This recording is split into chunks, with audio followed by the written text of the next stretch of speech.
27 फरवरी 2002 में अयोध्या से लौट रही साबरमती एक्सप्रेस के कोच S6 में गोधरा स्टेशन पर आग लगाने की घटना हुई थी, जिसमें 59 कार सेवकों की मौत हो गई थी, जिसके बाद से गुजरात में दंगे भड़क उठे। इनका जिक्र एनसीईआरटी की 12वीं कक्षा में राजनीतिक विज्ञान की किताबों में 9वें अध्याय में किया जाता था। मीडिया रिपोर्ट्स के मुताबिक एनसीईआरटी गुजरात दंगे के अलावा किताब से भारत में आपातकाल से संबंधित अध्याय को भी हटाया जा रहा है। अंग्रेजी अखबार इंडियन एक्सप्रेस सहित कई मीडिया प्रकाशनों ने हाल ही में इन बदलावों पर रिपोर्ट्स प्रकाशित की हैं। बता दें कि शिक्षाविदों, इतिहासकारों और 2002 के दंगे से पीड़ित पाठ्यक्रम में बदलाव और गुजरात दंगे से संबंधित हिस्से को हटाने के मुद्दे पर बातचीत भी की गई थी। लेकिन सबसे पहले ये जानना है कि अब तक एनसीईआरटी की राजनीतिक विज्ञान की किताबों में गुजरात दंगे के बारे में क्या पढ़ाया जाता रहा है, अध्याय में क्या था और क्या बदलाव किए गए हैं, चलिए ये बताते हैं।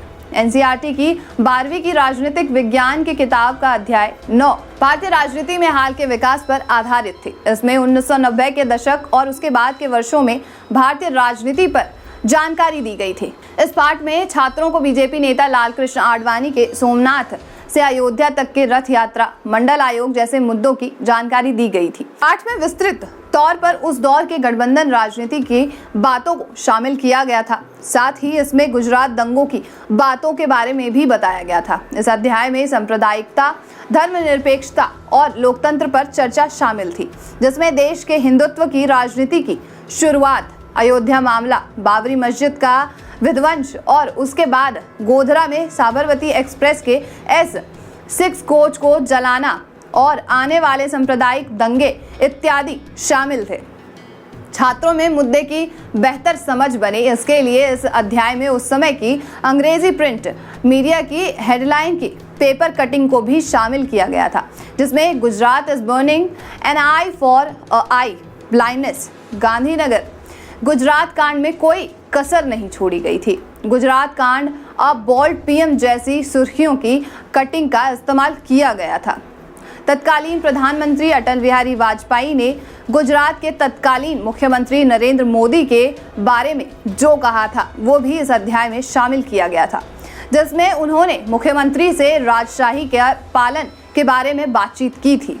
अब इन सभी विवरणों को इस साल से हटा दिया गया है। गोधरा कांड 27 फरवरी 2002 को नरेंद्र मोदी के मुख्यमंत्रित्व काल में हुआ था। उस वक्त अयोध्या से अहमदाबाद लौट रही साबरमती एक्सप्रेस के बोगी S6 में गोधरा में आग लगा दी गई थी, जिसमें 59 कार सेवकों की मौत हो गई थी। इसके बाद गुजरात में व्यापक हिंसा हुई। इस मामले में तत्कालीन मुख्यमंत्री और मौजूदा प्रधानमंत्री नरेंद्र मोदी की बहुत आलोचना की गई थी।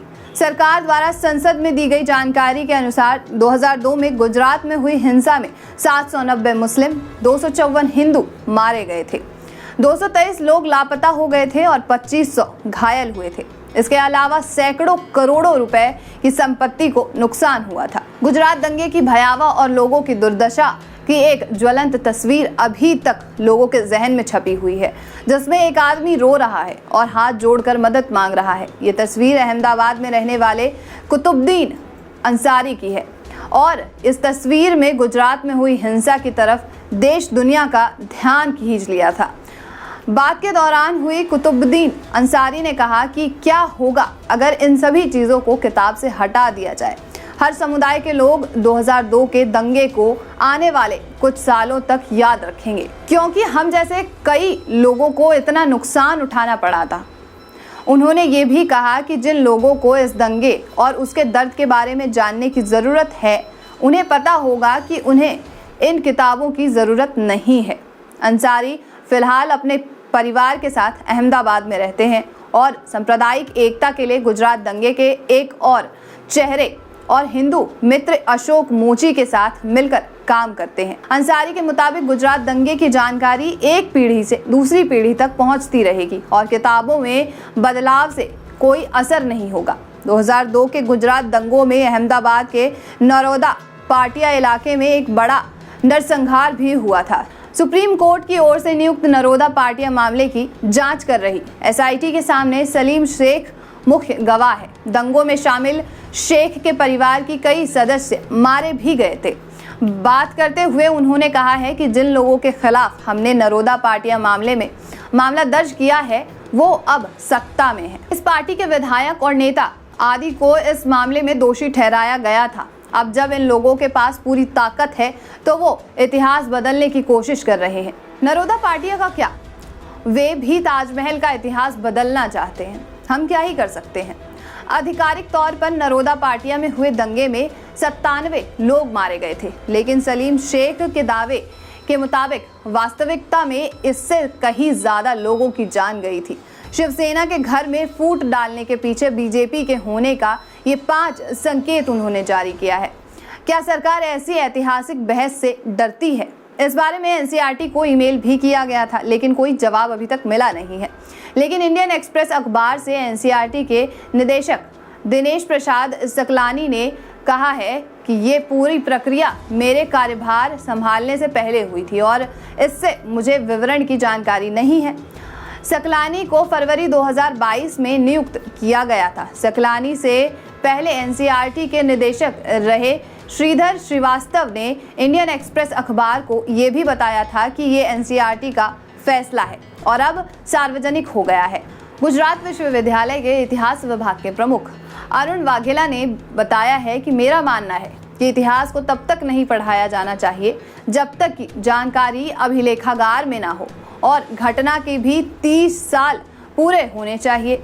किसी भी घटना के 30 साल बाद उसकी सारी जानकारी सरकारी किताबों में निकलकर ओपन सोर्स से आ जाती है।